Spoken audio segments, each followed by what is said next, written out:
Praise the lord. దేవునికి మహిమ కలుగును గాక.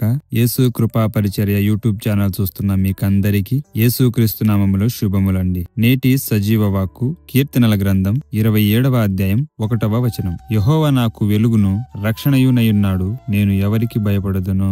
ఆమేన్. ప్రియులారా, ఈ వాక్యంలో దావీదు భక్తుడు తన విశ్వాసాన్ని బలంగా ప్రకటిస్తున్నాడు. తను చెబుతున్నది ఏమిటంటే, యెహోవా నాకు వెలుగు అంటే దేవుడు చీకటిలో దారి చూపించే వెలుగు. జీవితంలో కష్టాలు, భయాలు, అంధకారంలా ఉన్న దేవుడు మార్గం చూపిస్తాడు. యెహోవా నా రక్షణ అంటే ఆయన నన్ను శత్రువుల నుండి, ప్రమాదాల నుండి, భయాల నుండి కాపాడే రక్షకుడు అని భక్తుడు అంటున్నాడు. యెహోవా నా బలం అంటే మన బలహీనతలో దేవుడు మనకు బలాన్ని ఇస్తాడు. మన విశ్వాసం దేవునిలో ఉండగా మనం ఏ శత్రువుకి, ఏ పరిస్థితికి భయపడవలసిన అవసరము లేదు. సాధారణంగా దీని అర్థం ఏమిటంటే, దేవుడు మనతో ఉన్నప్పుడు భయపడవలసిన అవసరం లేదు. ఎందుకంటే ఆయన మనకు వెలుగును, రక్షణ, బలం అయి ఉన్నాడు. కాబట్టి అపవాది వేసే చీకటి బాణాలకు, భయాలకు, కష్టాలకు భయపడక ధైర్యంగా ఉండాలని ఈ వాక్యం సెలవిస్తుంది. ఎందుకంటే దేవుడు మన పక్కన ఉన్నాడు. కాబట్టి చీకటి నిన్ను చుట్టుముట్టినా భయపడకు. యెహోవా నీకు వెలుగు. ప్రతికూలతలు వచ్చినా దిగులు పడకు.